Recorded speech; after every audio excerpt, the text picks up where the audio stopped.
아침 햇살이 창문으로 스며들었다. 나는 침대 가장자리에 앉아 멍하니 손가락을 꼼지락거렸다. 정신이 흐릿했다. 아니, 흐릿한 척해야 했다. 사연 시작하기 전에 구독, 좋아요 버튼을 눌러주시면 저에겐 다음 영상을 만들 수 있는 큰 힘이 됩니다. 오늘 하루가 조금 더 행복해질 거예요. 어머님, 주무셨어요? 며느리 은희의 목소리가 복도에서 들려왔다. 나는 재빨리 입을 벌리고 침을 질질 흘리는 표정을 지었다. 눈동자의 초점도 일부러 흐렸다. 은희가 문을 열고 들어왔다. 그녀의 얼굴엔 언제나처럼 완벽한 미소가 걸려 있었다. 하지만 나는 알고 있었다. 그 미소 뒤에 숨겨진 진짜 얼굴을. 오늘도 날씨가 좋네요. 제가 세수시켜 드릴게요. 은희는 능숙한 손놀림으로 나를 일으켜 세웠다. 나는 몸에 힘을 빼고 그녀에게 의지했다. 완벽한 치매 환자처럼. 사실 나는 3년 전 혈관성 치매 초기 진단을 받았다. 의사는 말했다. 가끔 정신이 맑아질 수도 있고 또 갑자기 흐려질 수도 있습니다. 하지만 결국엔 그는 말끝을 흐렸다. 나도 알았다. 결국엔 완전히 정신을 잃게 될 거라는 걸. 처음엔 정말 무서웠다. 아침에 일어나면 오늘은 내가 나일까 아닐까 하는 공포. 거울을 보며 내 이름을 외치던 날들. 하지만 6개월쯤 지나자 패턴이 보이기 시작했다. 며칠은 정신이 맑고 며칠은 안개 속을 헤매는 느낌.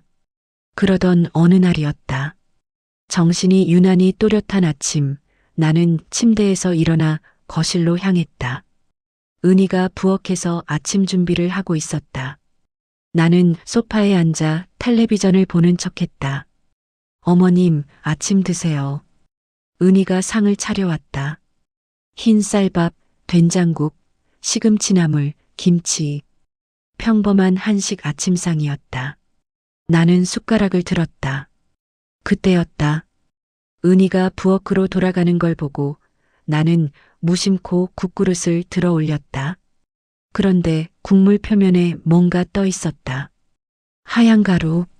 아주 미세하게 국물 위에 가라앉지 않고 떠 있는 하얀 가루. 심장이 쿵 떨어졌다. 나는 재빨리 주변을 살폈다. 은희는 부엌에서 설거지를 하고 있었다. 아들 재훈이는 벌써 출근한 뒤였다. 나는 국그릇을 코앞까지 가져갔다. 냄새를 맡았다. 된장 냄새 외엔 특별한 게 없었다. 하지만 그 하얀 가루는 분명 있었다. 뭐지? 순간 온몸에 소름이 돋았다. 혹시, 설마. 나는 재빨리 숟가락으로 가루를 건져냈다. 손가락으로 비벼봤다. 밀가루 같기도 하고 소금 같기도 했다. 하지만 왠지 모르게 찜찜했다. 그때 은희가 부엌에서 나왔다. 어머님, 왜 안 드세요? 식기 전에 드셔요. 나는 화들짝 놀라 손가락을 치마에 문질렀다. 그리고 멍한 표정을 지으며 숟가락을 들었다. 응, 먹어. 하지만 나는 국을 마시지 않았다. 밥만 몇 숟가락 떠먹고 김치를 집어 먹었다. 어머님, 국도 드셔야죠. 은희가 다가와 국그릇을 내 앞으로 밀었다. 그녀의 눈빛이 날카로웠다. 아니, 내가 예민해서 그렇게 보이는 걸까? 응, 배불러. 조금만이라도 드세요. 제가 어머님 좋아하시는 된장으로 끓였어요. 은희는 웃고 있었지만 그 미소가 왠지 섬뜩했다. 나는 마지못한 듯 국물을 한 숟가락 떠 입에 넣었다. 그리고 재빨리 삼켰다. 맛은 평소와 똑같았다. 하지만 마음은 편치 않았다. 그날 이후 나는 결심했다. 완벽하게 치매 환자 연기를 하기로. 그리고 은희를 감시하기로. 처음엔 쉽지 않았다. 정신이 맑을 때도 바보처럼 굴어야 했고 은희의 눈을 피해 집안을 조사해야 했다. 하지만 점점 익숙해졌다. 며칠 뒤 나는 은희가 밤늦게 부엌에 혼자 있는 걸 발견했다. 나는 침실 문을 살짝 열고 복도를 내다봤다. 은희는 무언가를 꺼내 탁자 위에 올려놓고 있었다. 작은 비닐봉지였다. 그 안에 하얀 가루가 담겨 있었다. 저게 그 가루? 나는 숨을 죽였다. 은희는 주방 선반 깊숙한 곳에 그 봉지를 숨겼다. 정확히 밀가루통 뒤편이었다. 다음 날 아침 은희가 장을 보러 나간 사이 나는 부엌으로 향했다. 손이 떨렸다. 밀가루통을 치웠다. 그 뒤에 비닐봉지가 있었다. 나는 봉지를 꺼내 열었다. 하얀 가루가 가득했다. 냄새를 맡아봤다. 무치였다. 손가락 끝에 묻혀 혀에 살짝 댔다. 맛도 거의 없었다. 이게 대체 뭐지?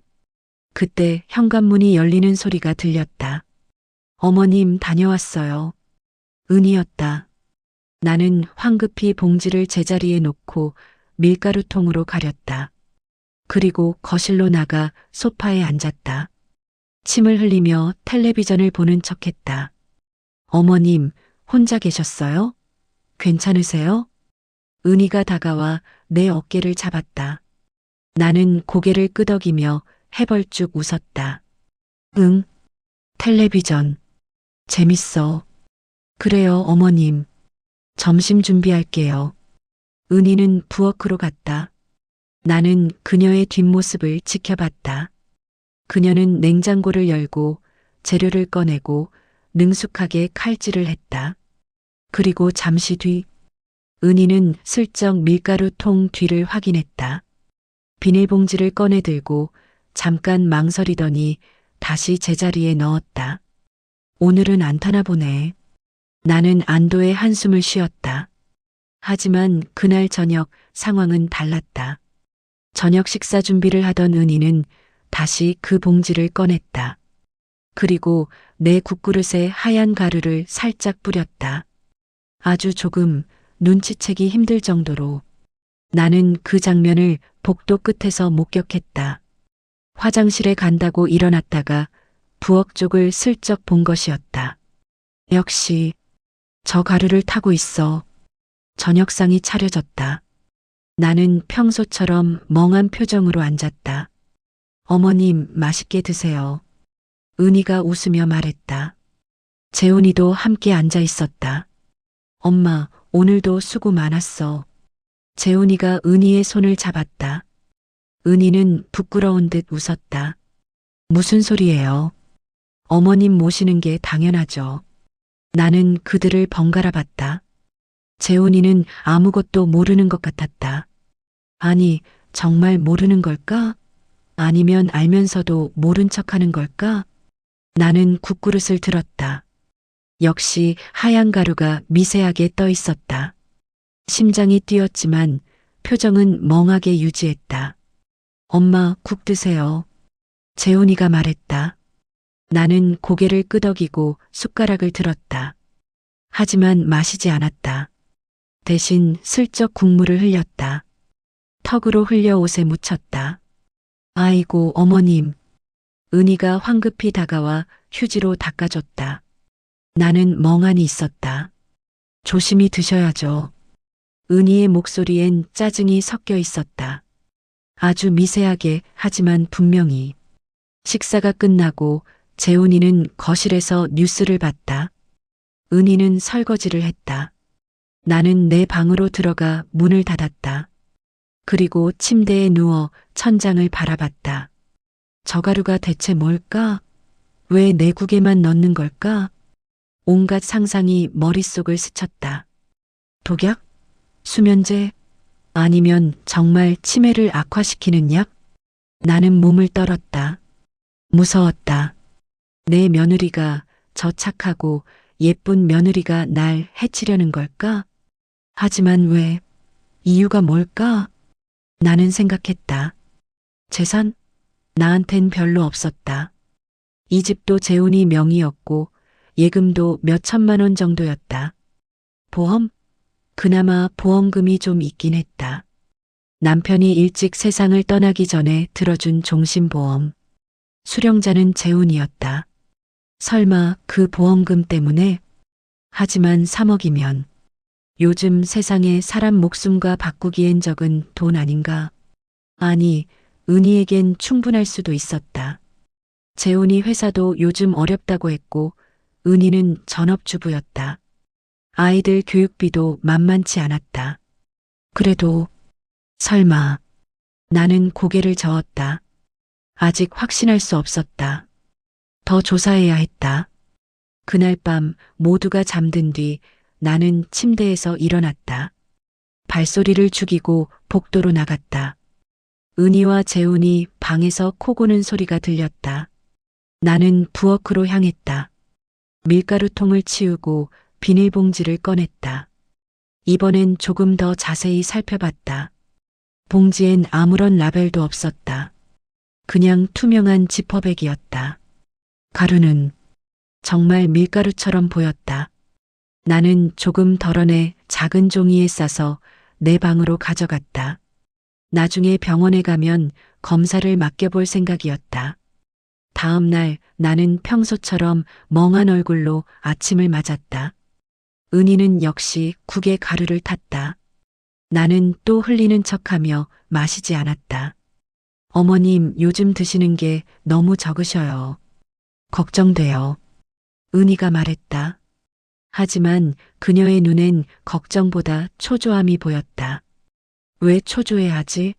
내가 안 먹어서? 의문이 깊어졌다. 며칠이 지났다. 나는 계속 국을 피했다. 가끔은 조금 마시는 척했지만 대부분 흘렸다. 그러자 은희의 태도가 변하기 시작했다. 점점 더 짜증을 냈고 말투도 거칠어졌다. 어머님, 대체 왜 이러세요? 제가 정성껏 끓인 국을 왜 안 드시는 거예요? 어느 날 은희가 소리쳤다. 재훈이는 회사에 간 뒤였고 집엔 우리 둘뿐이었다. 나는 놀란 척하며 몸을 움츠렸다. 침을 흘리며 바보 같은 표정을 지었다. 미안. 배불러. 배부르긴요. 거의 굶다시피 하시잖아요. 은희의 목소리가 날카로웠다. 그녀는 내 앞에 무릎을 꿇고 내 손을 잡았다. 어머님, 제발 드세요. 안 그러면 병 더 나빠져요. 그녀의 눈에 눈물이 고였다. 진짜 눈물인지 연기인지 알 수 없었다. 나는 고개를 끄덕였다. 응, 먹을게. 그날 점심 나는 국을 마셨다. 단 한 숟가락. 그리고 그날 밤 이상한 일이 일어났다. 머리가 지끈거렸다. 온몸이 나른했다. 잠이 쏟아졌다. 이게 그 가루 때문인가? 나는 침대에 쓰러졌다. 의식이 흐릿해졌다. 그때 방문이 열리는 소리가 들렸다. 은희였다. 어머님, 주무세요? 그녀의 목소리가 가까워졌다. 나는 눈을 감고 숨을 고르게 쉬었다. 은희가 내 곁에 섰다. 그녀의 손이 내 이마를 짚었다. 잘 자네요. 이제 좀 조용하겠네. 그녀의 목소리가 차가웠다. 등골이 오싹했다. 은희는 잠시 서 있다가 방을 나갔다. 문이 닫히는 소리가 들렸다. 나는 눈을 떴다. 심장이 미친 듯이 뛰었다. 역시 저 가루엔 뭔가 있어. 하지만 이제 확신이 섰다. 은희는 날 해치려 한다. 문제는 어떻게 증거를 찾느냐였다. 나는 머리를 굴렸다. 일단 저 가루를 분석해야 했다. 그리고 은희의 계획을 알아내야 했다. 다음 날 나는 아침부터 연기를 시작했다. 평소보다 더 심하게 치매 환자처럼 굴었다.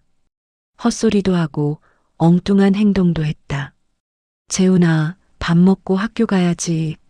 나는 이미 40대인 아들을 향해 소리쳤다. 엄마, 저 재훈이에요. 이미 어른이에요. 재훈이가 난처한 표정을 지었다. 은희는 옆에서 한숨을 쉬었다. 어머님 상태가 점점 안 좋아지네요. 병원에 다시 가봐야 하나? 네, 이번 주에 모시고 갈게요. 은희가 말했다. 하지만 그녀의 눈엔 다른 감정이 어려 있었다. 뭔가 기대하는 듯한 병원? 거기서 뭘 하려는 거지? 나는 불안했다. 하지만 어쩔 수 없었다. 계속 연기를 이어가야 했다.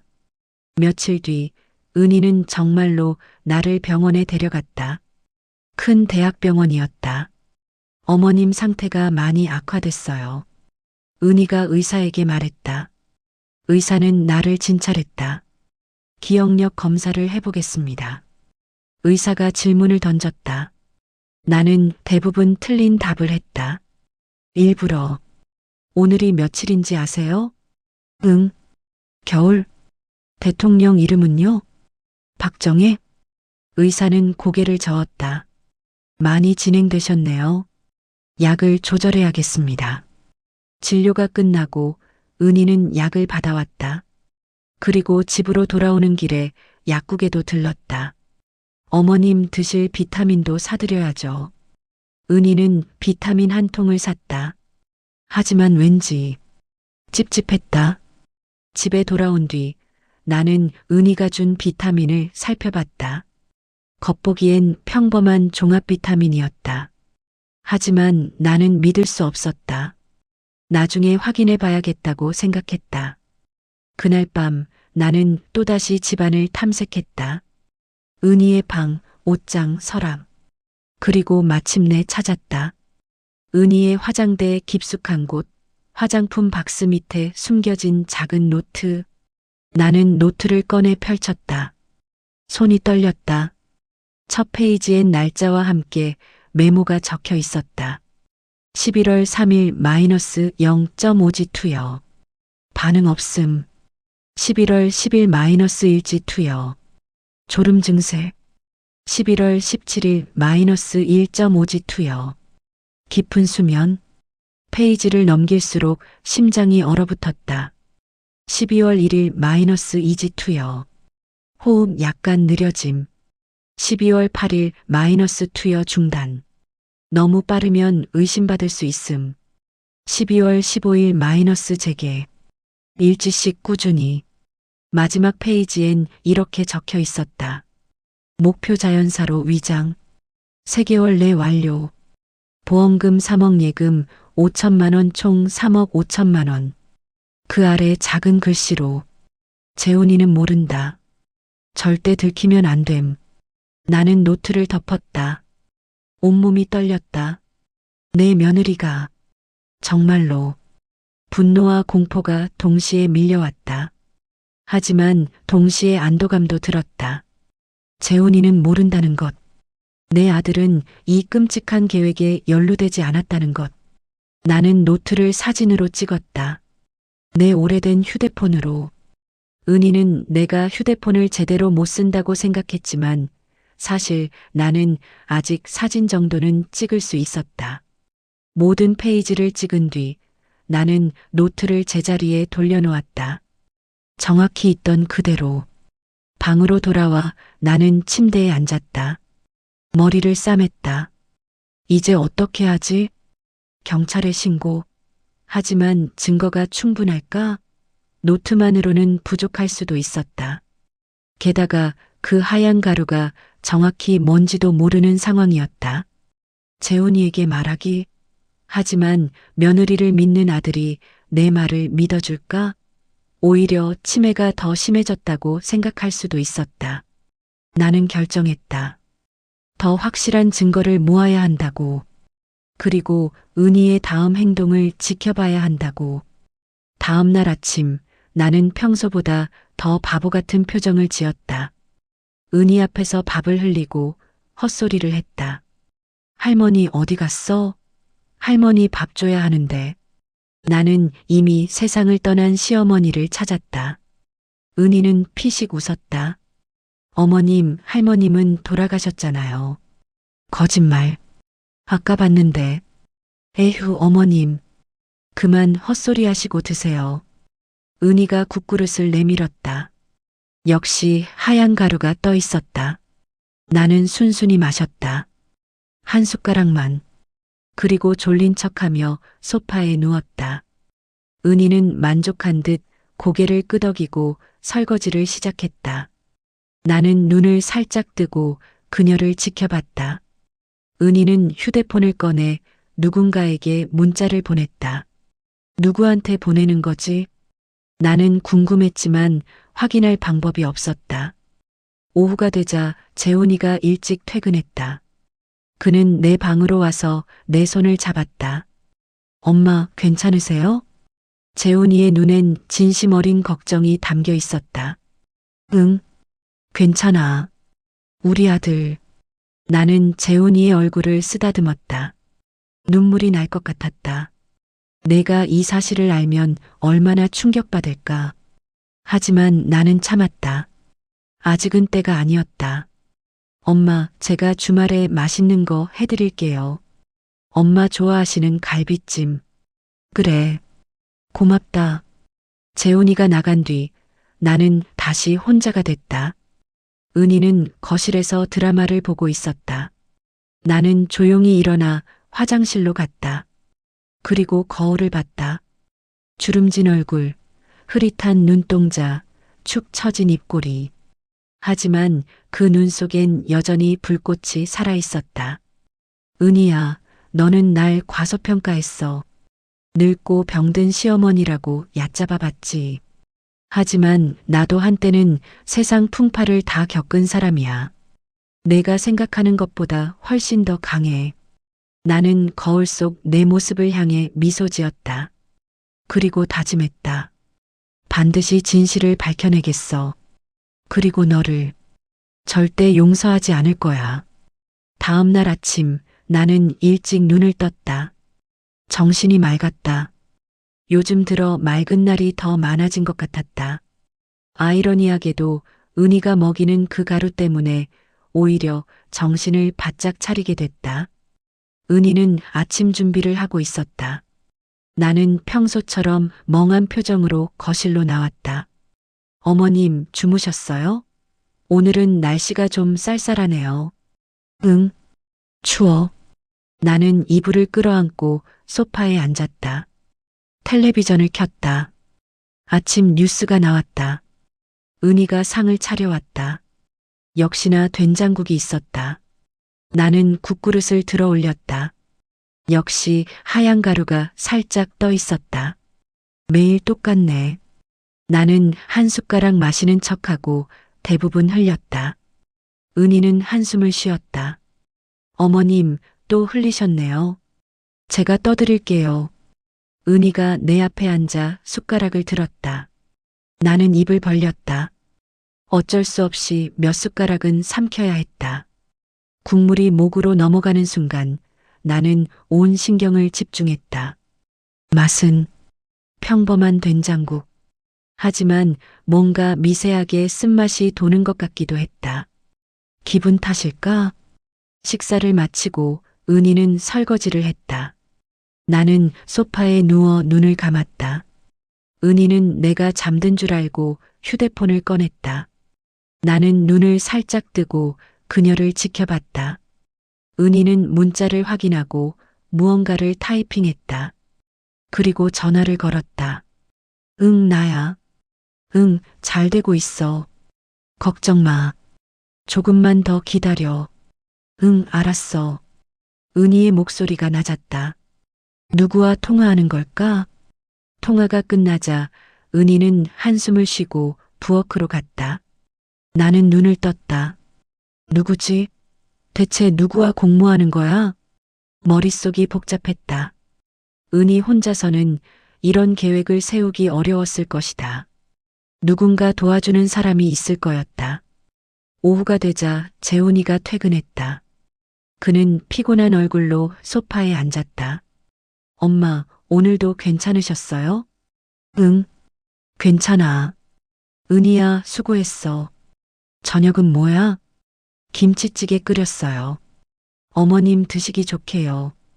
은희가 웃으며 대답했다. 재훈이는 고개를 끄덕이고 방으로 들어갔다. 나는 은희를 지켜봤다.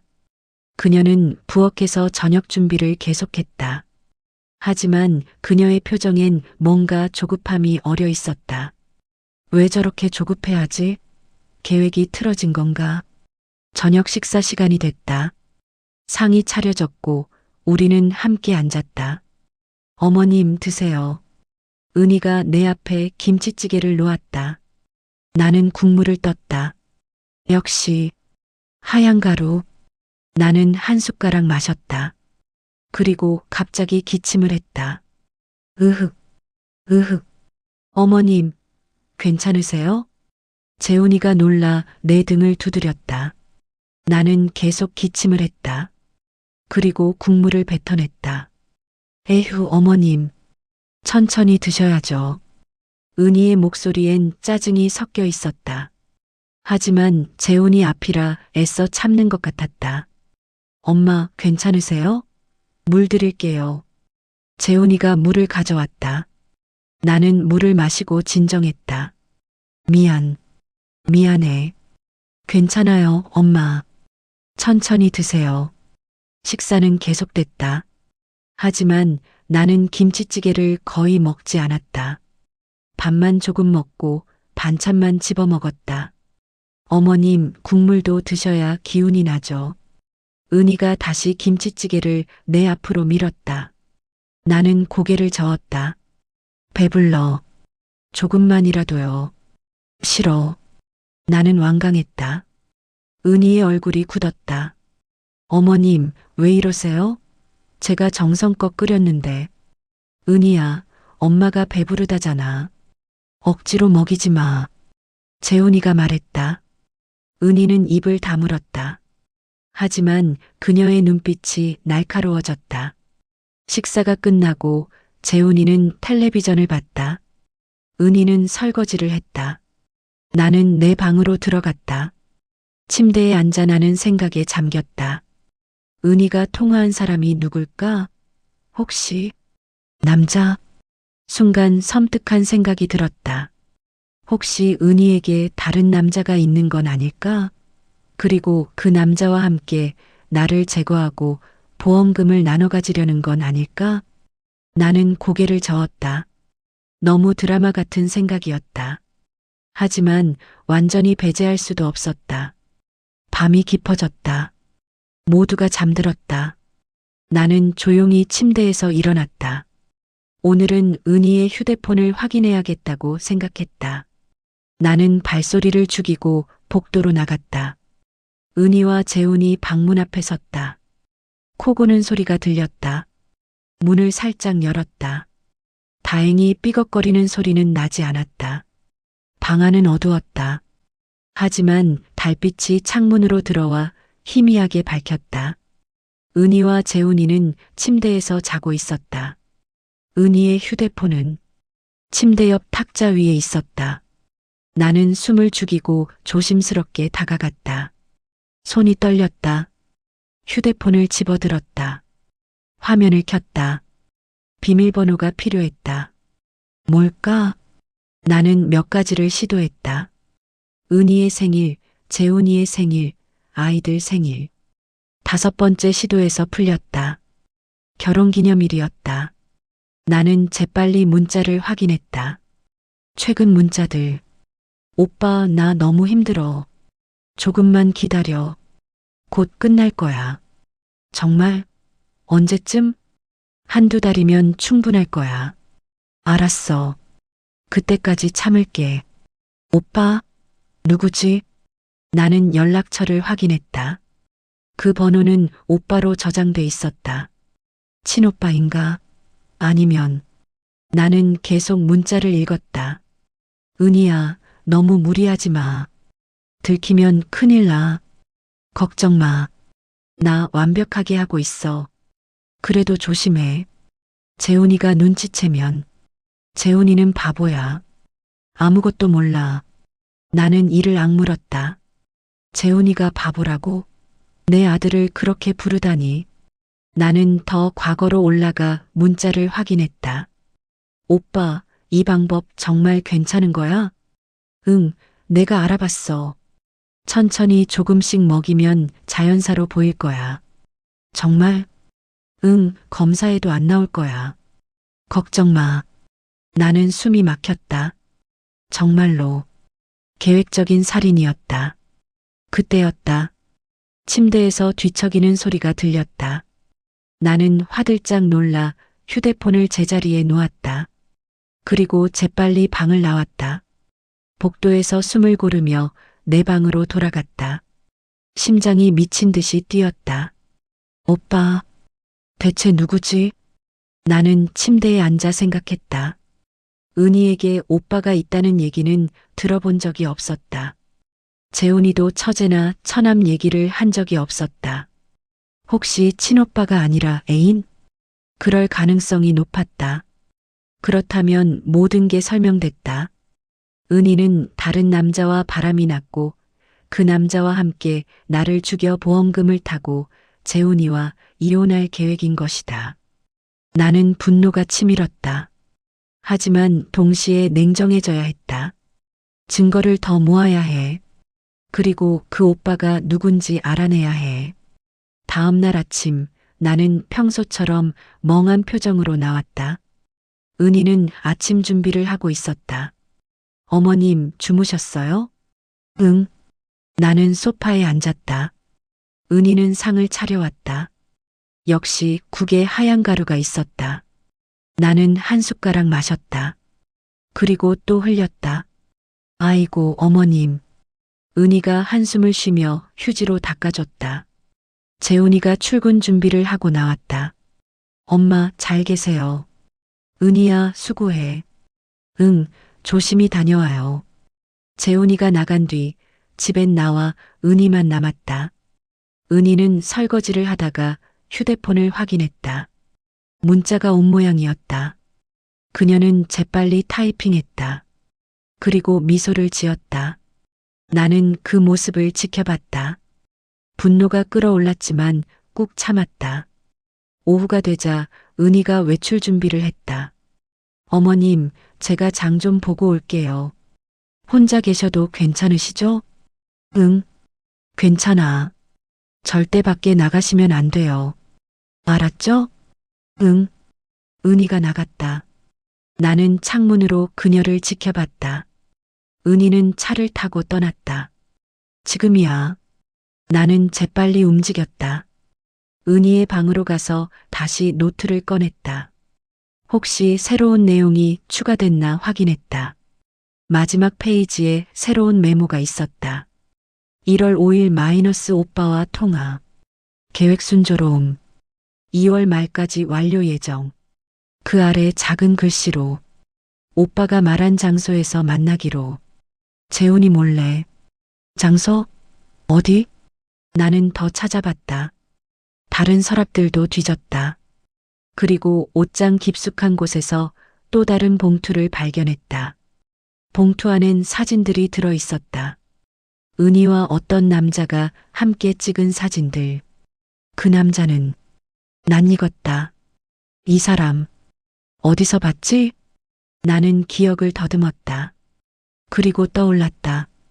재훈이 회사 사람이었다. 재훈이의 후배. 이름은 강민호. 몇 번 집에 놀러 온 적이 있었다. 재훈이와 친하다며 저녁도 함께 먹었다. 설마 재훈이의 후배와. 나는 사진들을 자세히 봤다.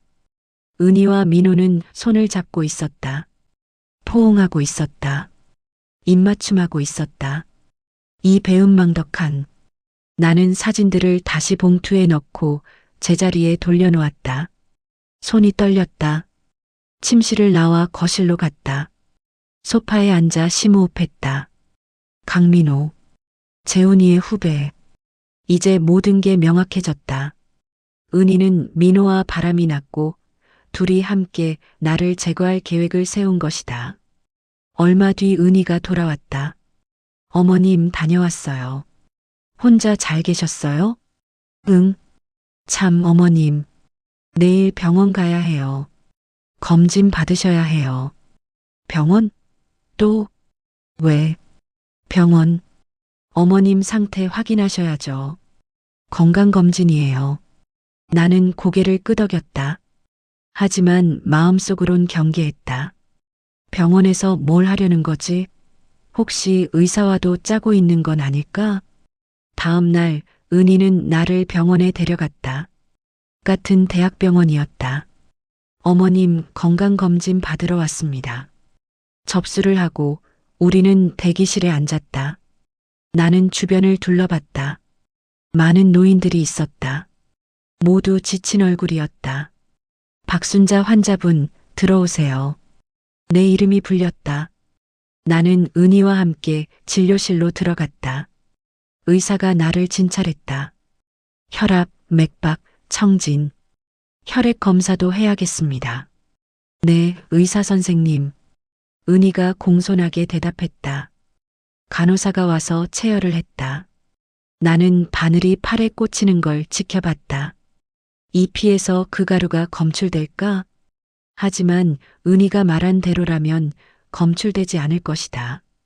오빠가 그렇게 장담했으니까. 검진이 끝나고 우리는 집으로 돌아왔다. 어머님, 피곤하시죠? 좀 쉬세요. 나는 방으로 들어가 침대에 누웠다. 그리고 눈을 감았다.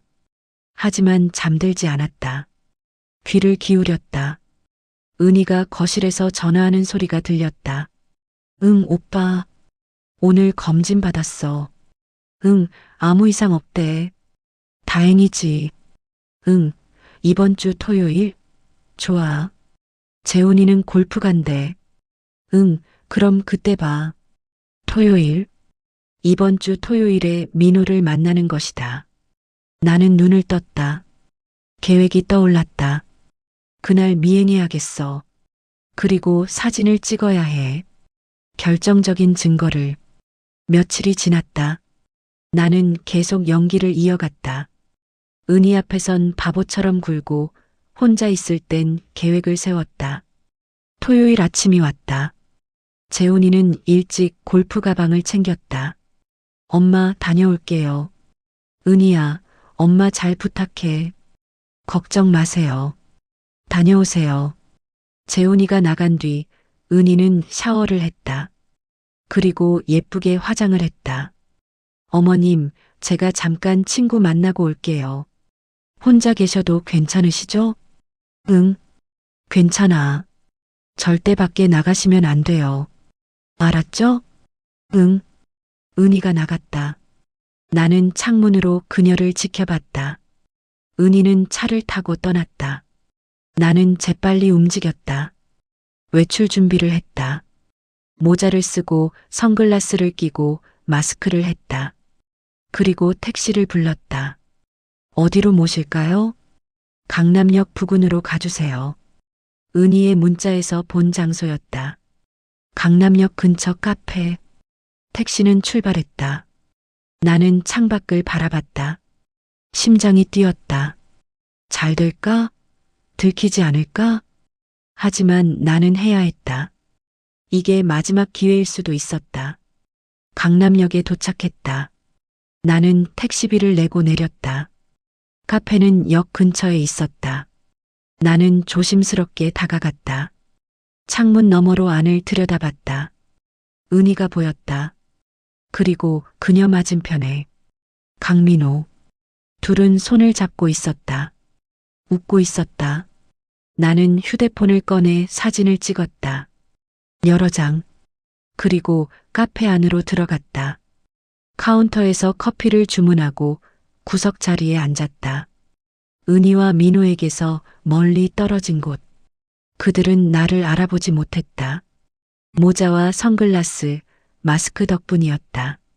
나는 귀를 기울였다. 하지만 거리가 멀어 대화는 잘 들리지 않았다. 그때 민호가 은희의 손에 뭔가를 쥐어줬다. 작은 봉지였다. 저게 그 가루. 나는 다시 사진을 찍었다. 은희와 민호는 1시간쯤 앉아 있다가 일어났다. 함께 카페를 나갔다. 나는 그들을 따라갔다. 멀찍이 서. 둘은 근처 모텔로 들어갔다. 역겨워. 나는 모텔 입구 사진도 찍었다. 그리고 근처 벤치에 앉아 기다렸다. 2시간 뒤 둘이 나왔다. 은희는 머리를 다시 정리하고 있었다. 민호는 담배를 피우고 있었다. 나는 그들이 헤어지는 모습도 찍었다. 은희는 차를 타고 떠났다. 민호는 반대 방향으로 걸어갔다. 나는 택시를 타고 집으로 돌아왔다. 은희보다 먼저 도착해야 했다. 다행히 먼저 도착했다. 나는 재빨리 외출복을 벗고 잠옷으로 갈아입었다. 그리고 침대에 누워 자는 척했다. 얼마 뒤 은희가 돌아왔다. 어머님 잘 계셨어요? 나는 눈을 비비며 일어났다. 응, 잤어. 그래요. 제가 저녁 준비할게요. 은희는 부엌으로 갔다. 나는 그녀의 뒷모습을 지켜봤다. 이제 증거는 충분해. 이제 어떻게 할까? 나는 생각에 잠겼다. 경찰에 신고할까? 아니면 재훈이에게 먼저 말할까? 하지만 결정을 내리기 전에 한 가지 더 확인하고 싶었다. 그 하얀 가루가 정확히 무엇인지. 다음 날 나는 은희가 외출한 사이 부엌으로 갔다. 밀가루 통 뒤에서 비닐봉지를 꺼냈다. 그리고 조금 덜어내 작은 병에 담았다. 나는 병을 내 방에 숨겼다. 나중에 검사를 맡길 것이다. 며칠 뒤 재훈이가 집에 민호를 데려왔다. 엄마, 민호 왔어요. 인사드려. 안녕하세요, 어머님. 강민호입니다. 민호가 공손하게 인사했다. 나는 그를 봤다. 멍한 표정으로. 응, 안녕. 어머님 기억하세요? 민호 후배. 몇 번 왔었잖아요. 응, 기억 안 나. 에휴, 엄마 치매가 많이 심해지셨네. 재훈이가 한숨을 쉬었다. 민호는 미안하다는 듯 웃었다. 하지만 나는 그의 눈을 똑바로 봤다. 민호는 잠깐 당황하는 것 같았다. 저녁 식사가 준비됐다. 우리는 함께 앉았다. 민호야, 많이 먹어. 감사합니다, 형수님. 형수님. 그 말이 내 귀에 거슬렸다. 나는 그들을 지켜봤다. 은희와 민호는 눈을 마주치지 않으려 애썼다. 하지만 가끔 슬쩍 눈빛을 주고받았다. 재훈이는 아무것도 몰랐다. 행복하게 웃으며 밥을 먹었다. 나는 가슴이 아팠다. 내 아들이 이렇게 속고 있다니. 식사가 끝나고 민호는 인사하고 돌아갔다. 재훈이는 그를 현관까지 배웅했다.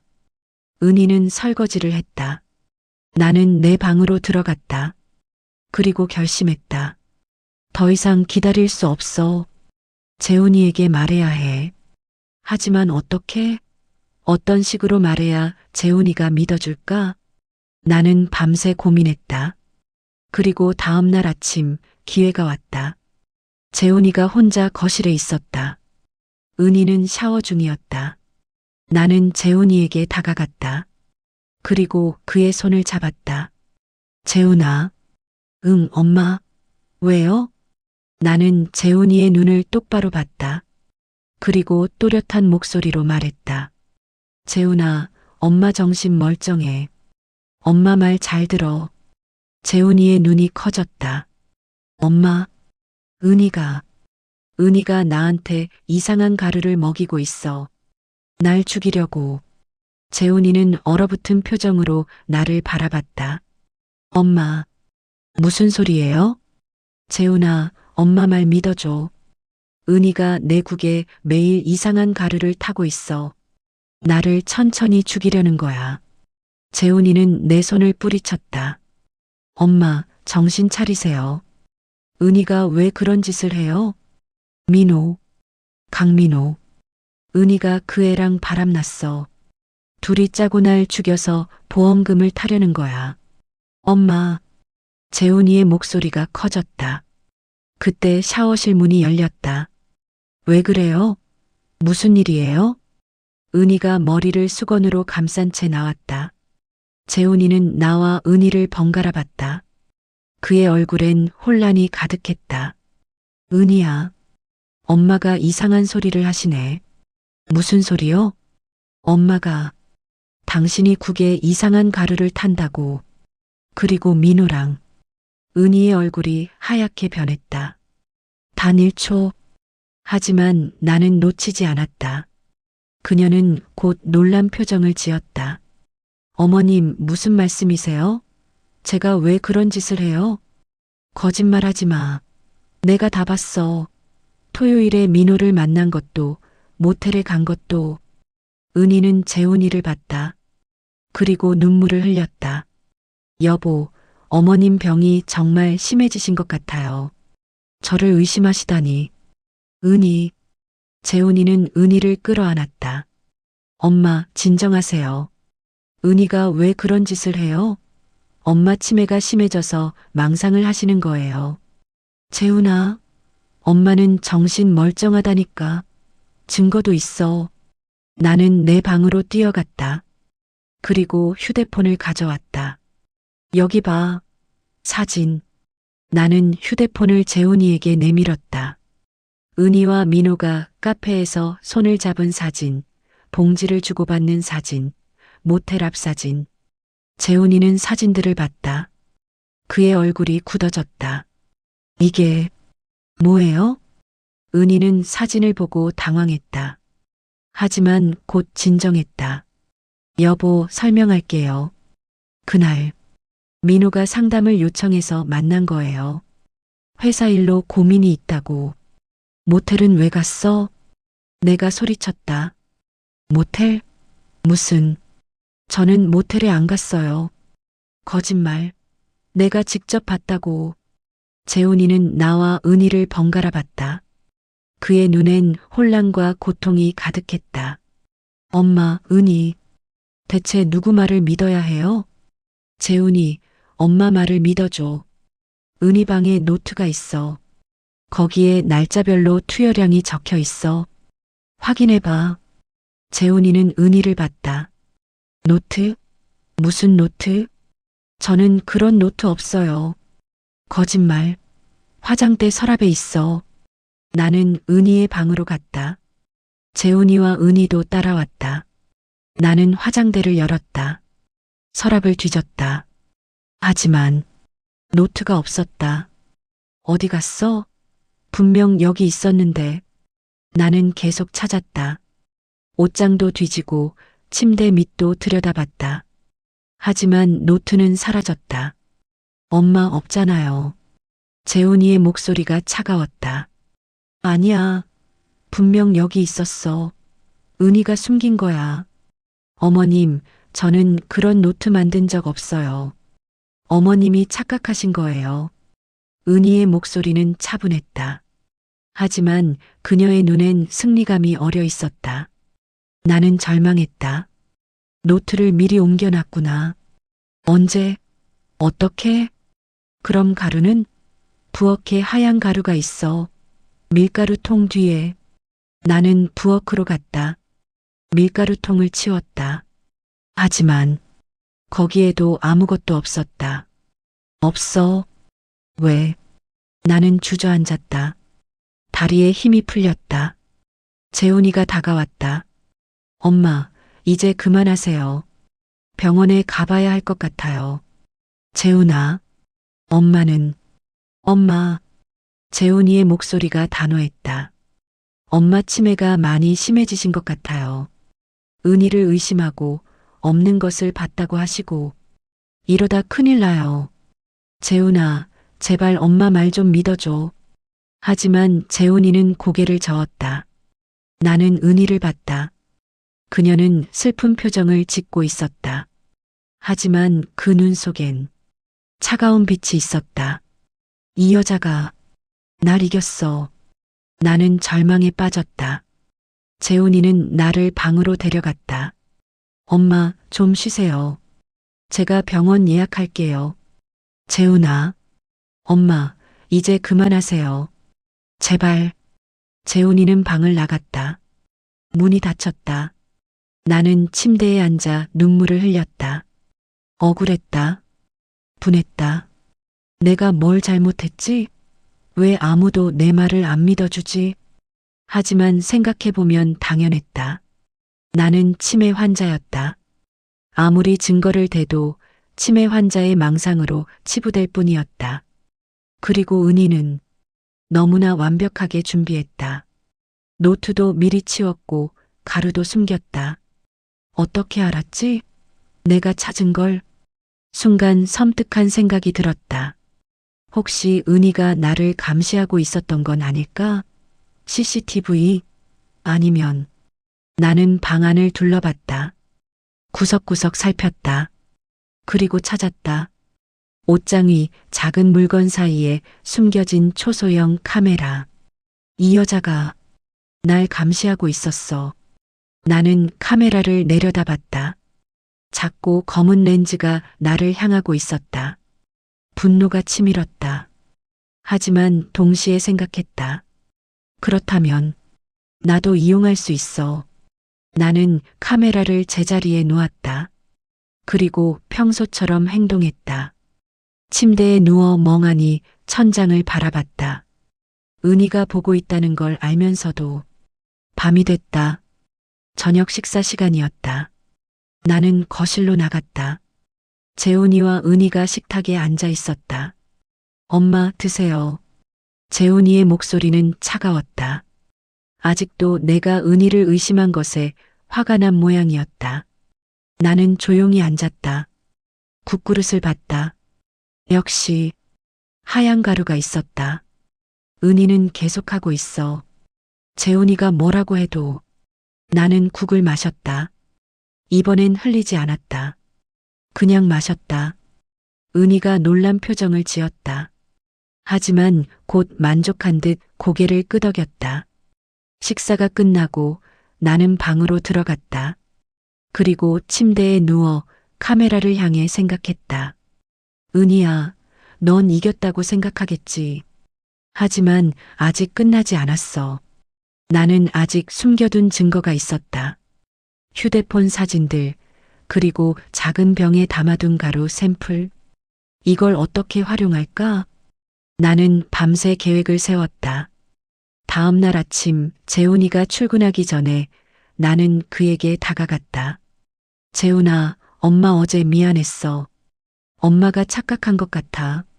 재훈이는 놀란 표정을 지었다. 엄마, 정신이 드셨어요? 응, 오늘은 좀 막네. 은희한테 미안하다고 전해줘. 재훈이는 안도한 듯 웃었다. 엄마, 다행이에요. 은희도 이해할 거예요. 고마워, 재훈아. 재훈이가 출근한 뒤 은희가 다가왔다. 어머님, 정말 괜찮으세요? 응, 괜찮아. 은희야, 미안해. 엄마가 이상한 소리 했지? 은희는 미소를 지었다. 괜찮아요, 어머님. 저도 이해해요. 하지만 그녀의 눈은 차가웠다. 경계하고 있었다. 은희야, 엄마가 보답하고 싶은데 뭐 해줄까? 아니에요, 어머님. 괜찮아요. 아니야, 뭔가 해주고 싶어. 엄마 예금 좀 쓸까? 은희의 눈이 반짝였다. 어머님, 그런 건. 아니야, 쓰자. 은희가 고생 많았잖아. 엄마가 용돈 좀 줄게. 정말요? 응, 은행 가자. 나는 평소보다 또렷한 목소리로 말했다. 은희는 잠시 망설이다가 고개를 끄덕였다. 그럼 제가 모셔다 드릴게요. 우리는 함께 은행에 갔다. 나는 창구에 앉아 통장을 꺼냈다. 500만 원 인출해 주세요. 은행원이 확인 절차를 밟았다. 본인 확인 좀 하겠습니다. 성함이 어떻게 되세요? 박순자입니다. 생년월일은요? 나는 또렷하게 대답했다. 은행원은 고개를 끄덕이고 돈을 꺼냈다. 여기 있습니다. 나는 돈을 받아 은희에게 건넸다. 은희야, 이거 가져. 내가 쓰고 싶은 거 사. 은희는 눈물을 글썽이며 돈을 받았다. 어머님, 감사해요. 하지만 나는 알고 있었다. 은희는 감동한 게 아니었다.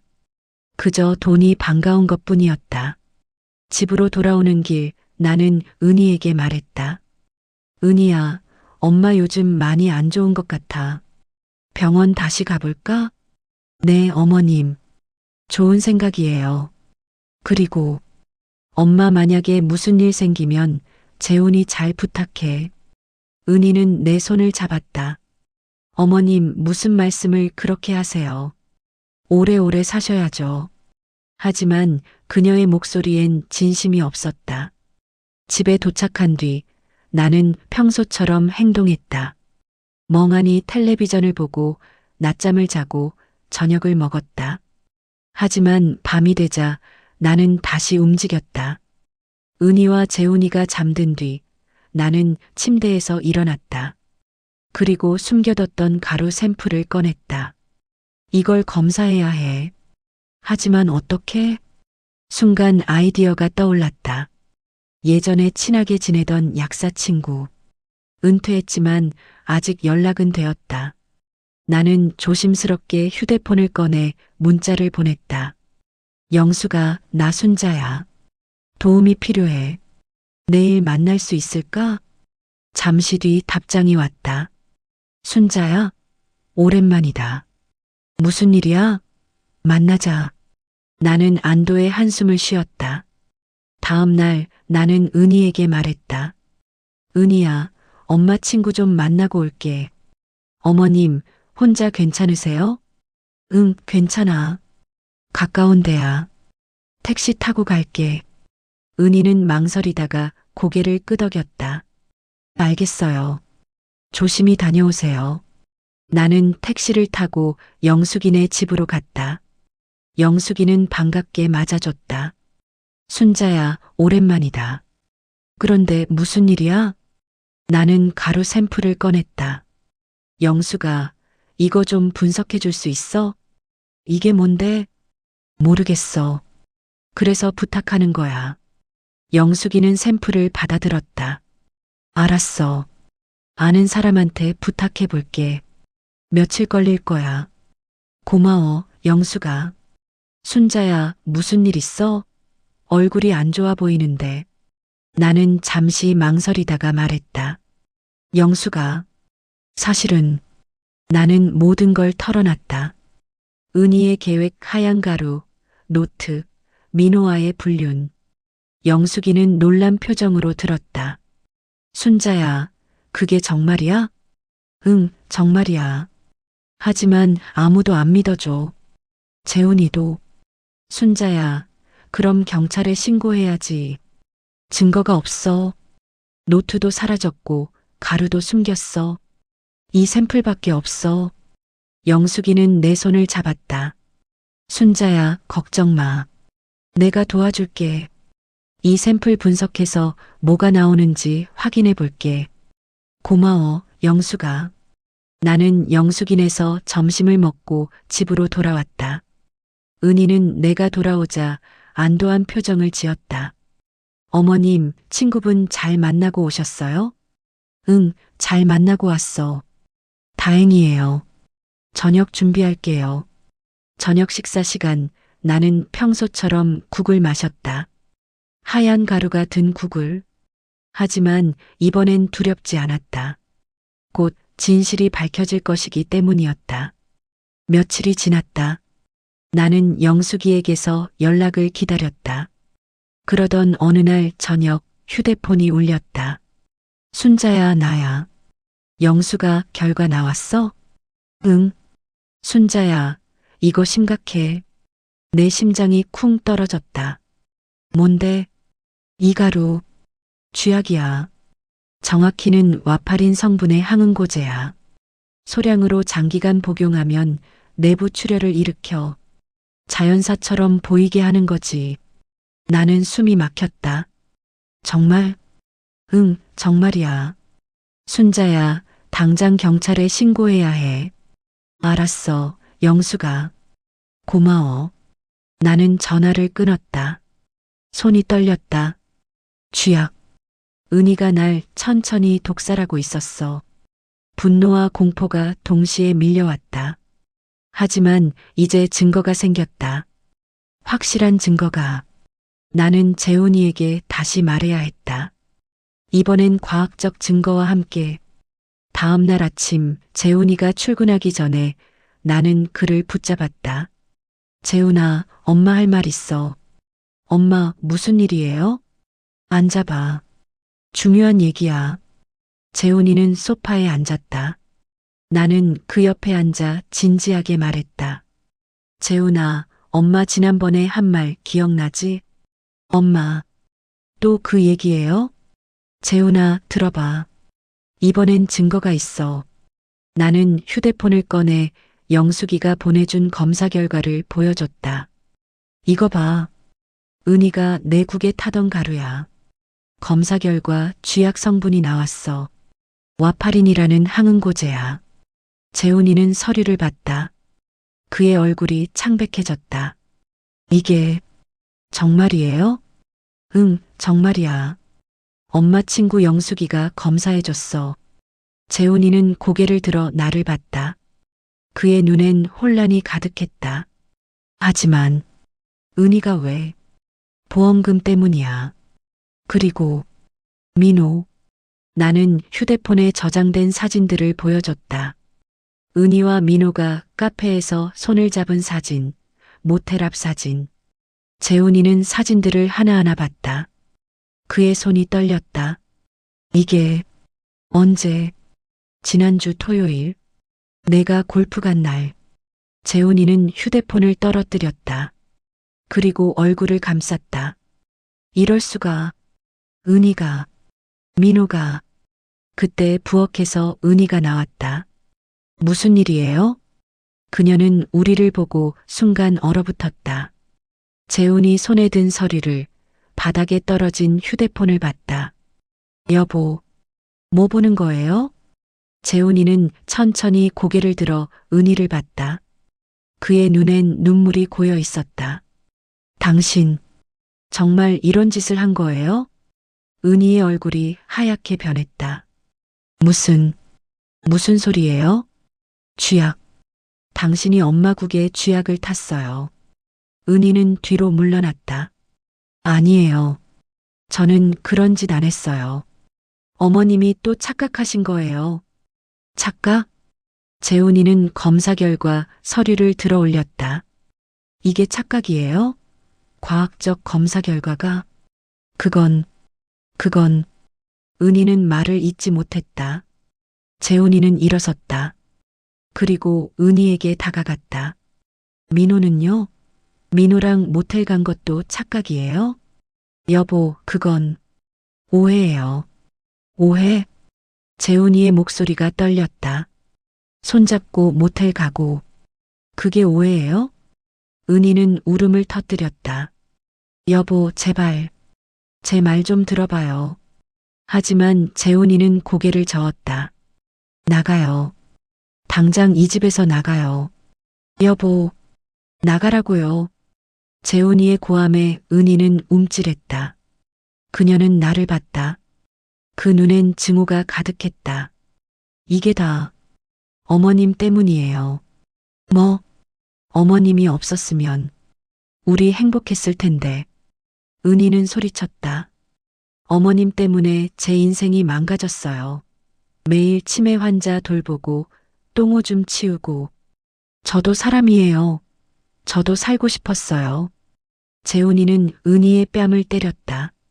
당신, 정말. 재훈이는 말을 잇지 못하고 주저앉았다. 나는 아들에게 다가가 그를 안았다. 재훈아, 괜찮아. 엄마, 제가 몰라서, 제가 바보였어요. 아니야, 재훈아. 내 잘못이 아니야. 은희는 그 모습을 보다가 방으로 뛰어갔다. 그리고 짐을 싸기 시작했다. 얼마 뒤 그녀는 큰 가방을 들고 나왔다. 좋아요. 나갈게요. 하지만 기억하세요. 어머님도 여보도 저를 이렇게 만들었어요. 은희는 현관문을 열고 나갔다. 문이 쾅 닫혔다. 집안이 조용해졌다. 재훈이와 나는 한동안 아무 말도 하지 못했다. 그날 저녁 우리는 경찰서에 갔다. 모든 증거를 제출했다. 검사 결과, 사진들, 그리고 내 진술. 경찰은 은희와 민호를 조사하겠다고 했다. 며칠 뒤 은희가 체포됐다. 민호도 공범으로 조사를 받았다. 재훈이는 이혼 소송을 준비했다. 나는 드디어 평화를 되찾았다. 하지만 마음 한구석은 여전히 아팠다. 내 며느리가, 내가 믿었던 사람이 날 죽이려 했다는 사실이. 그날 밤 나는 침대에 누워 천장을 바라봤다. 이제 끝났어. 정말 끝났어. 눈물이 흘렀다. 안도의 눈물이었다. 은희가 체포된 다음 날 경찰서에서 연락이 왔다. 박순자 할머님, 조사 과정에서 추가로 확인할 사항이 있습니다. 한 번 더 방문해 주실 수 있으신가요? 나는 재훈이와 함께 경찰서로 갔다. 형사는 우리를 작은 조사실로 안내했다. 할머님, 은희 씨가 진술을 번복했습니다. 뭐라고요? 재훈이가 놀라 물었다. 처음엔 부인하더니 변호사와 상담 후 일부를 시인했습니다. 하지만 계획적 살인은 아니었다고 주장하고 있습니다. 형사는 서류를 펼쳤다.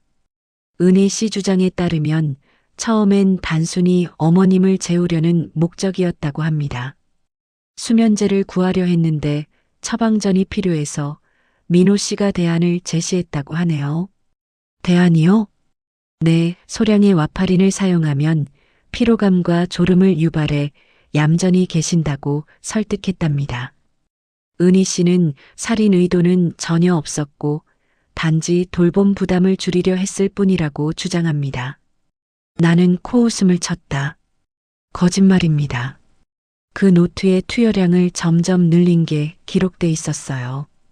그리고 보험금 얘기도 적혀 있었고요. 노트 말씀이신가요? 형사가 고개를 가로저었다. 아직 노트를 발견하지 못했습니다.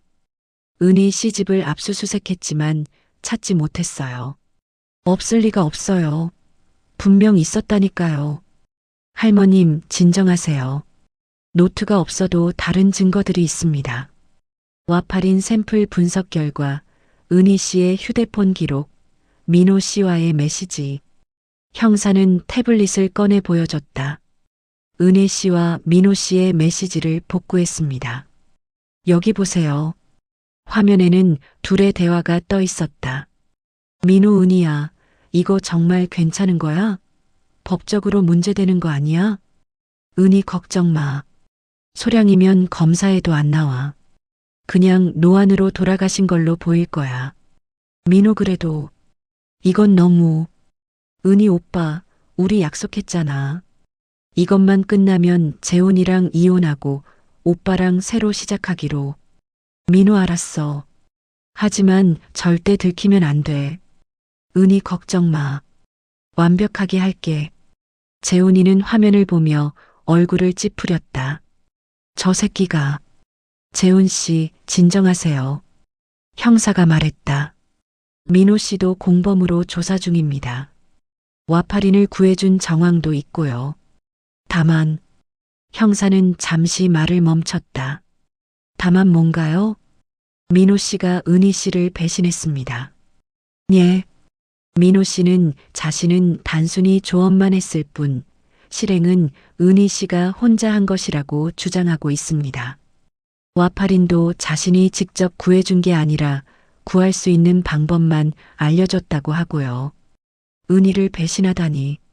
나는 씁쓸하게 웃었다. 도둑들끼리 싸우는 꼴이네요. 형사는 고개를 끄덕였다. 그래서 저희가 추가 증거가 필요합니다. 할머님께서 말씀하신 노트, 정말 확실하게 보셨습니까? 네, 확실합니다. 날짜별로 투여량이 적혀 있었고 보험금 얘기도 있었어요. 은희 씨가 어디에 숨겼을까요? 화장대 서랍에 있었는데 제가 찾은 걸 알고 옮긴 것 같아요. CCTV는요? 할머님 방에서 발견한 카메라 말씀이신가요? 네, 그것도 증거 아닌가요? 물론입니다.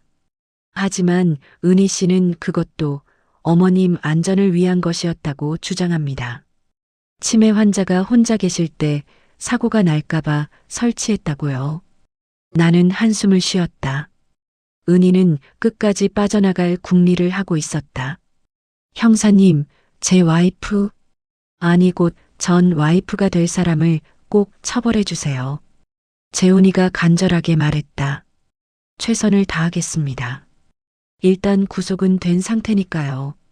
검찰에서 기소하면 재판이 진행될 겁니다. 경찰서를 나서며 재훈이가 말했다. 엄마, 죄송해요. 제가 진작에 알아챘어야 했는데. 재훈아, 내 잘못 아니야. 은희가 너무 교묘하게 숨긴 거지. 그래도 엄마가 위험한 걸 저는 몰랐잖아요. 재훈이의 목소리가 떨렸다. 이제라도 알았으니 다행이야. 집으로 돌아오는 차 안에서 재훈이가 물었다. 엄마, 그 노트 어디 있을까요? 정말 중요한 증거인데. 나도 모르겠다. 은희가 미리 치웠을 거야. 혹시 회사? 아니면 민호한테 맡겼을 수도. 순간 생각이 떠올랐다. 재훈아, 은희 친정 쪽은 어떠니? 친정이요? 엄마 말로는 부모님이 일찍 돌아가셨다고 했는데요. 형제는? 오빠가 한 명 있다고 들었어요. 하지만 사이가 안 좋아서 연락 안 한다고. 오빠, 나는 소리쳤다. 그 오빠, 메시지에서 계속 오빠라고 부르던 사람 말이야. 재훈이는 고개를 갸웃했다. 설마, 민호 아니에요? 민호한테도 오빠라고 했지만 다른 메시지에서도 오빠가 나왔어. 혹시 진짜 친오빠가 있는 거 아닐까? 하지만 은희가 친정 얘기는 거의 안 했는데. 우리는 집에 도착했다. 재훈이는 은희 물건들을 정리하기 시작했다. 엄마, 이거 다 버릴까요? 잠깐, 천천히 봐. 혹시 단서가 있을지 몰라. 우리는 은희의 옷장, 서랍, 화장품을 하나하나 뒤졌다. 그러다 작은 주소록을 발견했다. 낡은 다이어리였다. 이거 뭐예요? 재훈이가 펼쳤다. 안에는 연락처들이 적혀 있었다. 엄마, 아빠, 오빠. 오빠. 나는 그 페이지를 가리켰다. 오빠 마이너스 김태수 마이너스 10 마이너스 5 마이너스. 김태수? 은희 성이 김씨니까 진짜 오빠일 수도 있겠네요. 재훈이는 휴대폰을 꺼내 그 번호로 전화를 걸었다. 신호음이 울렸다. 한 번, 두 번, 세 번. 여보세요? 남자 목소리가 들렸다. 김태수 씨 맞으신가요? 네, 누구세요? 저는 김은희의 남편 박재훈입니다. 잠시 침묵이 흘렀다. 무슨 일이세요? 은희가 지금 경찰에 체포됐습니다. 혹시 아셨나요? 체포요? 무슨 일로요? 목소리가 떨렸다. 분명 뭔가 알고 있는 것 같았다. 저희 어머니를 독살하려 한 혐의입니다. 혹시 김태수 씨도 관련이 있으신가요? 저는 아무것도 모릅니다. 그럼 왜 목소리가 떨리시죠? 은희가 당신한테 노트를 맡기지 않았나요? 노트? 무슨 노트요? 날짜별로 투여량이 적힌 노트 말입니다. 증거인멸하면 공범이 됩니다. 저는 정말 김태수 씨 지금 협조하시면 선처를 받을 수 있습니다. 하지만 계속 숨기시면 재훈이는 단호하게 말했다. 긴 침묵이 흘렀다. 알겠습니다. 제가 가지고 있습니다. 뭐라고요? 은희가 일주일 전에 맡기고 갔어요. 절대 아무한테도 보여주지 말라고. 지금 당장 경찰서로 가세요. 그리고 그 노트를 제출하세요. 알겠습니다. 전화가 끊어졌다. 재훈이와 나는 서로를 바라봤다. 엄마, 찾았어요. 노트를 찾았어요. 재훈이가 나를 껴안았다. 다음 날 김태수는 노트를 들고 경찰서에 나타났다. 키가 크고 깡마른 40대 남자였다. 이게 은희가 맡긴 노트입니다. 형사는 노트를 받아 펼쳤다. 나도 옆에서 봤다. 내가 봤던 그 노트가 맞았다. 날짜, 투여량, 반응. 모든 게 기록돼 있었다. 이 노트 언제 받으셨습니까? 일주일 전쯤이요. 은희가 급하게 찾아와서 맡기고 갔어요. 내용은 확인하셨나요? 아니요. 봉투에 넣어서 줬고 절대 열어보지 말라고 해서 거짓말이었다. 그의 불안한 눈빛이 그걸 말해주고 있었다. 김태수 씨, 이 노트 내용 알고 계셨죠? 형사가 날카롭게 물었다. 네. 김태수는 고개를 떨궜다. 은희한테 들었어요. 시어머니가 치매가 심해서 돌보기 힘들다고. 그래서 약을 먹여서 조용하게 하려 한다고. 그게 살인이라는 걸 알고도 방조하신 겁니까? 아니에요. 저는 만류했어요. 그만두라고 했어요. 근데 은희가 안 들어서. 그럼 왜 경찰에 신고하지 않으셨습니까? 김태수는 대답하지 못했다. 김태수 씨, 증거인멸교사 및 방조 혐의로 조사받으셔야겠습니다. 네. 형사는 우리를 돌아봤다. 이제 확실한 증거가 생겼습니다. 검찰에 넘기면 기소는 확실하고요. 재판에서도 유리할 겁니다. 나는 안도의 한숨을 쉬었다. 고맙습니다, 형사님. 며칠 뒤 검찰은 은희를 살인미수 혐의로 기소했다. 민호는 공범으로, 김태수는 증거인멸방조로 함께 기소됐다. 재판 첫날 법정은 사람들로 가득했다. 언론에서도 관심을 가졌다. 며느리의 시어머니 독살 시도 사건으로 보도됐다.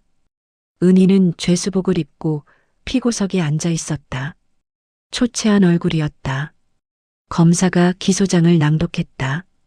피고인 김은희는 2024년 11월부터 2025년 1월까지 약 3개월간 시어머니 박순자 65세의 음식에 쥐약 성분인 와파린을 지속적으로 투여하여 살해하려 했으나 피해자가 이를 눈치채고 섭취를 회피하여 미수에 그쳤습니다.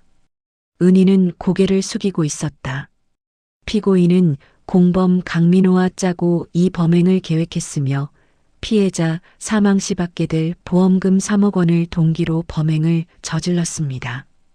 방청석에서 웅성거림이 들렸다. 재판장이 물었다. 피고인, 검사의 공소 사실을 인정합니까? 은희는 천천히 고개를 들었다. 일부만 인정합니다. 일부라니요? 저는 어머님을 죽이려 한 적 없습니다. 단지 좀 조용히 계시게 하려고. 와파린이 치사량에 이를 수 있다는 걸 몰랐다는 겁니까? 네. 민호가 괜찮다고 해서. 은희는 눈물을 흘렸다. 저도 힘들었어요. 매일 치매 환자 돌보는 게 얼마나 힘든지 아무도 이해 못해요. 방청석에서 야유가 쏟아졌다. 조용히 하세요. 재판장이 망치를 두드렸다. 검사가 증거를 제시하기 시작했다. 노트, 메시지 기록, 와파린 샘플 분석 결과. 그리고 내 증언 차례가 왔다. 나는 증인석에 섰다. 피해자 박순자 씨, 피고인이 당신에게 어떤 행동을 했는지 말씀해 주시겠습니까? 네. 피고인은 저를 3개월 넘게 독살하려 했습니다. 나는 또렷한 목소리로 말했다. 매일 제국에 하얀 가루를 탔습니다.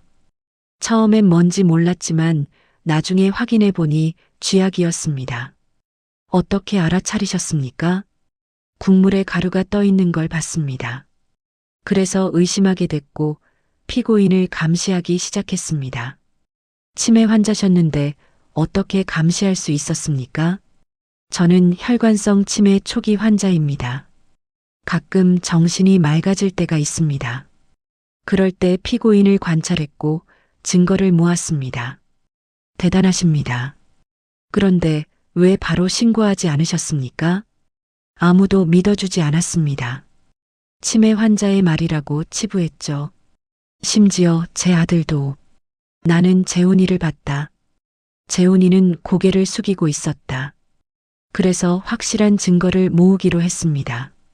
사진도 찍고 가루 샘플도 채취했습니다. 그 과정이 힘들지 않으셨나요? 매우 힘들었습니다. 하지만 살고 싶었습니다. 그리고 진실을 밝히고 싶었습니다. 검사는 고개를 끄덕였다. 박순자 씨, 피고인에게 하고 싶은 말씀 있으십니까? 나는 은희를 똑바로 봤다. 은희는 고개를 숙이고 있었다. 은희 씨, 은희가 고개를 들었다. 그녀의 눈엔 눈물이 가득했다. 당신이 힘들었던 건 이해합니다. 치매 환자 돌보는 게 쉽지 않죠. 하지만 나는 목소리를 높였다. 그렇다고 사람을 죽여도 된다는 뜻은 아닙니다. 나도 사람입니다. 살고 싶은 사람이에요. 은희는 얼굴을 감쌌다. 미안해요. 정말 미안해요. 미안하다고 용서될 일이 아닙니다. 나는 단호하게 말했다. 증언이 끝나고 나는 증인석에서 내려왔다. 다음은 민호의 차례였다. 민호는 모든 걸 은희에게 떠넘기려 했다. 저는 단지 조언만 했을 뿐입니다. 실행은 은희가 혼자 한 겁니다. 하지만 와파린을 구할 방법을 알려준 건 당신 아닙니까? 그건 은희가 물어봐서 물어보면 살인 방법을 알려줘도 됩니까? 검사의 추궁에 민호는 말을 잃었다. 재판은 여러 차례 열렸다. 증인들이 나왔고 변호인들이 변론했다. 은희의 변호사는 정상 참작을 호소했다. 피고인은 극심한 스트레스 상황에 있었습니다. 치매 환자를 돌보는 것은 매우 힘든 일입니다. 피고인 역시 피해자라고 볼 수 있습니다. 하지만 검사는 반박했다. 스트레스가 살인을 정당화할 수는 없습니다. 피고인은 계획적으로 장기간에 걸쳐 범행을 저질렀습니다. 이는 명백한 살인 미수입니다. 마침내 선고일이 왔다. 재판장이 판결문을 읽기 시작했다. 피고인 김은희는 시어머니를 와파린으로 독살하려 한 혐의로 징역 7년에 처한다. 은희는 그 자리에 주저앉았다. 피고인 강민호는 공범으로 징역 5년에 처한다. 민호는 얼굴을 감쌌다. 피고인 김태수는 증거인멸방조로 징역 1년 6개월에 처한다. 재판장의 목소리가 법정에 울려 퍼졌다. 이 사건은 가족 간의 신뢰를 무너뜨린 악질적인 범죄입니다. 피고인들의 행위는 결코 용서받을 수 없습니다. 판결이 끝나고 은희는 끌려나갔다. 나가며 나를 봤다. 그녀의 눈엔 더 이상 증오가 없었다. 그저 공허함만 있었다. 나는 재훈이와 함께 법정을 나왔다. 엄마, 끝났어요. 드디어 끝났어요. 재훈이가 내 손을 잡았다. 응, 끝났구나. 하지만 정말 끝난 걸까? 은희는 감옥에 갔지만 남은 상처들은 어떻게 치유해야 할까? 재훈이의 상처, 내 상처, 우리 가족의 상처. 판결이 난 지 한 달이 지났다. 집은 예전보다 조용했다. 은희가 없으니 당연한 일이었다. 하지만 그 조용함이 때론 너무 무거웠다. 재훈이는 이혼 절차를 진행했다. 은희는 감옥에서 동의서에 서명했다. 더 이상 버틸 힘이 없었던 모양이었다. 엄마, 이혼 확정됐어요. 재훈이가 서류를 보여줬다. 그래, 수고했다. 엄마, 제가 잘못 봤어요. 은희를 너무 믿었어요.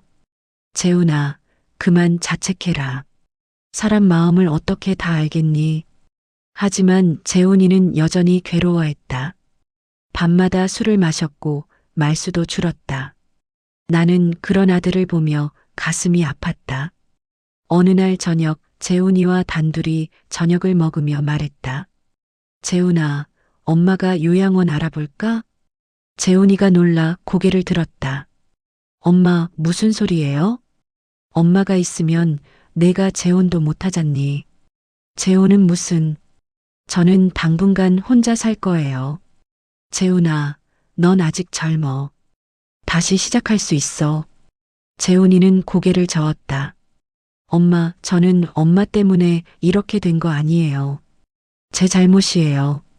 제가 무심했고, 제가 은희만 믿었고. 재훈아, 엄마, 요양원 같은 소리 하지 마세요. 엄마는 제 곁에 계셔야 해요. 재훈이의 눈에 눈물이 고였다. 제가 잘할게요. 제가 엄마 모실게요. 나는 재훈이의 손을 잡았다. 고맙다, 재훈아. 하지만 현실은 쉽지 않았다. 재훈이는 회사에 다녀야 했고, 나는 혼자 있는 시간이 많았다. 치매도 조금씩 진행되는 것 같았다. 가끔 재훈이 이름이 헷갈렸고, 오늘이 며칠인지 잊어버렸다. 그러던 어느 날 재훈이가 누군가를 데려왔다. 엄마, 소개할 사람이 있어요. 40대 중반쯤 돼 보이는 여자였다. 단정한 옷차림에 부드러운 인상이었다. 안녕하세요, 어머님. 저는 간병인 이미숙이라고 합니다. 간병인? 나는 재훈이를 봤다. 엄마, 제가 회사 다니는 동안 엄마 곁에 계실 분이에요. 혼자 계시면 불안하잖아요. 재훈아, 그런 돈이 어디 있니? 엄마, 걱정 마세요. 제가 다 계획했어요. 미숙 씨는 그날부터 우리 집에 출퇴근했다. 낮 동안 나를 돌봐주고 재훈이가 퇴근하면 집으로 갔다. 처음엔 어색했다. 낯선 사람이 집에 있다는 게. 하지만 미숙 씨는 은희와 달랐다. 진심으로 나를 대했다. 어머님, 오늘 날씨 좋네요. 산책하실래요? 산책?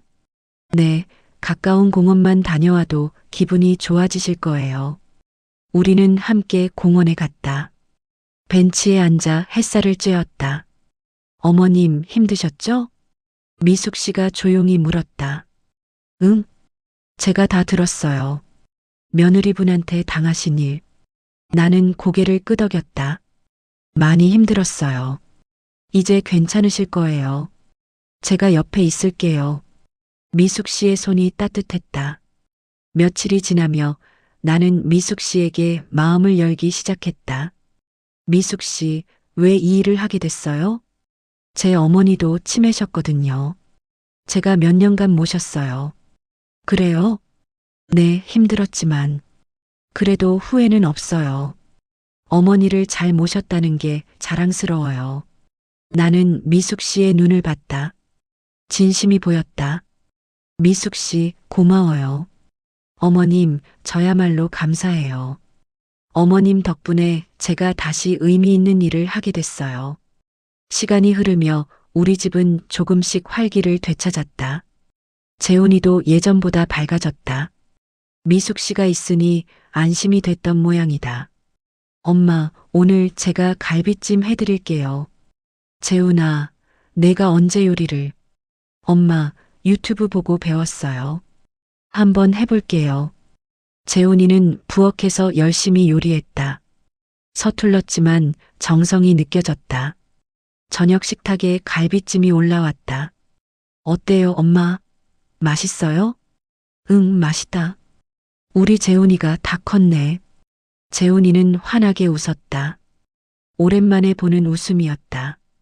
식사를 하며 재훈이가 말했다. 엄마, 제가 회사에서 상담을 받기로 했어요. 상담? 네, 심리 상담이요. 은희 일 때문에. 제가 좀 힘들었거든요. 그래, 잘했다. 혼자 끙끙 앓지 말고. 엄마도 받으실래요? 트라우마 치료. 엄마는 괜찮아. 이제 다 끝났잖니. 하지만 사실 나도 힘들었다. 밤마다 악몽을 꿨다. 은희가 국에 가루를 타는 꿈, 내가 쓰러지는 꿈.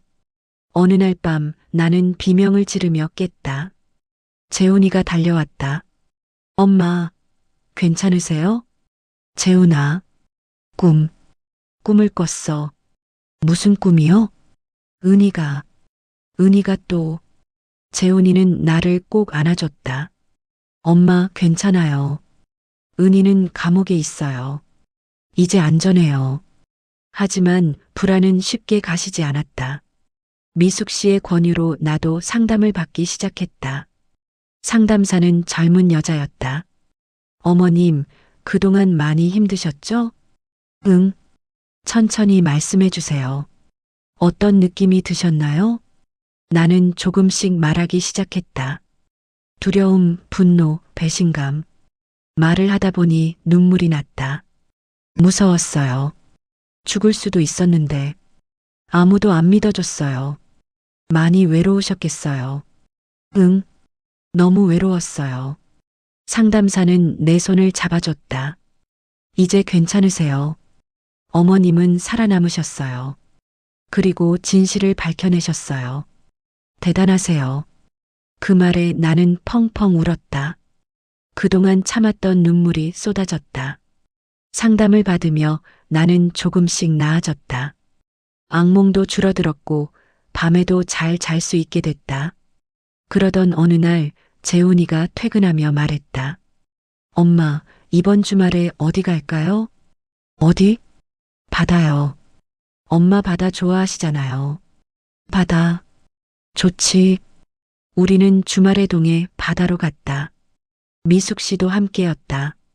바닷가에 앉아 파도 소리를 들었다. 바람이 상쾌했다. 엄마, 기분 어때요? 좋아. 오랜만에 이렇게 나오니까 좋네. 앞으로 자주 나오자요. 엄마 좋아하시는데 다 가자요. 재훈이의 목소리가 밝았다. 나는 아들을 봤다. 예전에 밝은 재훈이가 돌아온 것 같았다. 재훈아, 고맙다. 뭐가요? 엄마 곁에 있어줘서, 엄마 믿어줘서, 엄마 당연한 거예요. 엄마는 저한테 세상에서 제일 소중한 사람이에요. 우리는 손을 잡고 바다를 바라봤다. 파도가 밀려왔다가 빠져나갔다. 끝없이 반복되는 움직임. 인생도 그런 것 같았다. 힘든 일이 와도 결국엔 지나간다. 그리고 다시 평온이 찾아온다. 저녁이 되자 우리는 근처 식당에서 회를 먹었다. 어머님, 이거 맛있어요. 드셔보세요. 미숙 씨가 회를 접시에 담아줬다. 고맙습니다. 어머님, 요즘 많이 좋아지신 것 같아요. 그래요? 네, 얼굴도 밝아지시고 말씀도 많이 하시고. 재훈이도 고개를 끄덕였다. 맞아요, 엄마. 예전에 엄마 같아요. 나는 미소 지었다. 다들 덕분이에요. 집으로 돌아오는 차 안에서 나는 창밖을 바라봤다. 어둠 속에서 불빛들이 반짝였다. 각자의 집에서 각자의 삶을 살아가는 사람들. 모두 나름의 고민과 아픔이 있겠지. 하지만 그래도 살아간다. 희망을 갖고. 나도 그랬다.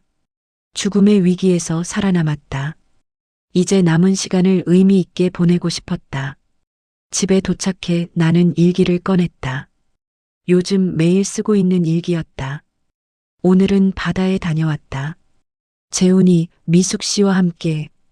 파도 소리가 마음을 편안하게 해줬다. 회도 맛있었다. 행복한 하루였다. 일기를 쓰며 나는 생각했다. 은희는 지금 어떻게 지내고 있을까? 감옥에서 후회하고 있을까? 아니면 여전히 원망하고 있을까? 어느 쪽이든 그건 은희의 몫이었다. 나는 더 이상 그녀에게 시간을 쓰고 싶지 않았다. 대신 나는 앞을 보기로 했다. 남은 시간 재훈이와 그리고 나를 아껴주는 사람들과 행복하게 보내기로. 며칠 뒤 영숙이가 집에 놀러 왔다. 순자야, 오랜만이다. 어떻게 지내? 잘 지내. 영수가, 그때 정말 고마웠어. 내가 없었으면. 무슨 소리야? 친구 좀 도와주는 거지. 우리는 차를 마시며 이야기를 나눴다. 순자야, 요즘 얼굴이 좋아 보인다. 응, 많이 좋아졌어. 이제 악몽도 안 꾸고. 다행이다. 그 일 겪고도 이렇게 회복한 거 보면 순자, 너 정말 강한 사람이야. 강하긴. 그냥 살고 싶었을 뿐이야. 그게 강한 거지. 많은 사람들이 그 상황에서 포기했을 거야. 나는 고개를 저었다. 나도 포기하고 싶을 때 많았어. 근데 재훈이 생각하면 내가 쓰러지면 안 될 것 같더라고. 역시 엄마는 강해. 우리는 웃었다. 영숙이가 돌아간 뒤 나는 창밖을 바라봤다. 봄이 오고 있었다. 나뭇가지에 새싹이 돋아나고 꽃들이 피어나기 시작했다. 겨울이 지나고 봄이 오듯 내 인생에도 다시 봄이 온 것 같았다. 재훈이가 퇴근하며 꽃다발을 사왔다. 엄마, 이거 드려요. 어머, 이게 무슨 날이라고? 그냥요. 엄마한테 감사해서요. 고맙다, 재훈아. 나는 꽃다발을 받아들었다. 노란 튤립이었다. 봄꽃. 엄마, 제가 요즘 생각해 봤는데요. 응? 엄마가 제 인생의 영웅이에요. 영웅? 네, 그 힘든 상황에서 포기하지 않고 싸우셨잖아요. 진실을 밝혀내셨고, 정말 대단하세요. 나는 재훈이를 끌어안았다. 재훈아, 엄마는 그냥 엄마일 뿐이야. 내가 있어서 버틸 수 있었어. 엄마. 우리는 한동안 그렇게 안고 있었다. 그날 밤 나는 침대에 누워 천장을 바라봤다. 3년 전 치매 진단을 받았을 때가 떠올랐다. 그때는 정말 절망적이었다. 내가 나를 잃어간다는 공포. 하지만 역설적이게도 그 치매 덕분에 살아남았다. 치매인 척하며 은희를 속였고 증거를 모았다. 인생은 정말 알 수 없는 거구나. 가장 큰 약점이 가장 큰 무기가 될 수도 있고 가장 어두운 순간에 가장 큰 빛을 발견할 수도 있다. 나는 눈을 감았다. 평온했다. 악몽은 오지 않았다. 대신 좋은 꿈을 꿨다. 꿈속에서 나는 젊었고 남편과 함께 걷고 있었다. 재훈이도 어린 모습으로 우리 손을 잡고 있었다.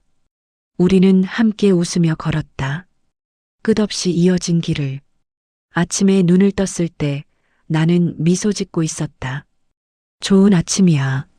나는 혼자 중얼거렸다. 그리고 침대에서 일어나 창문을 열었다. 신선한 공기가 들어왔다. 새로운 하루가 시작됐다. 힘들었던 과거는 지나갔고 희망찬 미래가 기다리고 있었다. 나는 살아 있었다. 그리고 사랑받고 있었다. 그것만으로도 충분히 감사했다. 거실로 나가니 미숙 씨가 아침 준비를 하고 있었다. 어머님, 주무셨어요? 오늘 날씨 정말 좋네요. 응, 정말 좋아. 나는 식탁에 앉았다. 따뜻한 국물 냄새가 났다. 평범한 아침이었다. 하지만 기적 같은 아침이었다. 살아있다는 것, 사랑하는 사람들과 함께 있다는 것. 이보다 더 큰 행복이 어디 있을까? 어머님, 드세요. 미숙 씨가 국그릇을 내밀었다. 나는 아무 의심 없이 국을 마셨다. 구수하고 따뜻했다. 이제 나는 더 이상 두렵지 않았다. 진실은 밝혀졌고 정의는 실현됐다. 그리고 나는 살아남았다. 마지막까지 감동TV를 시청해주셔서 감사합니다. 여러분의 구독, 좋아요, 댓글은 제가 다시 영상을 만들 수 있는 큰 힘이 됩니다. 감사합니다.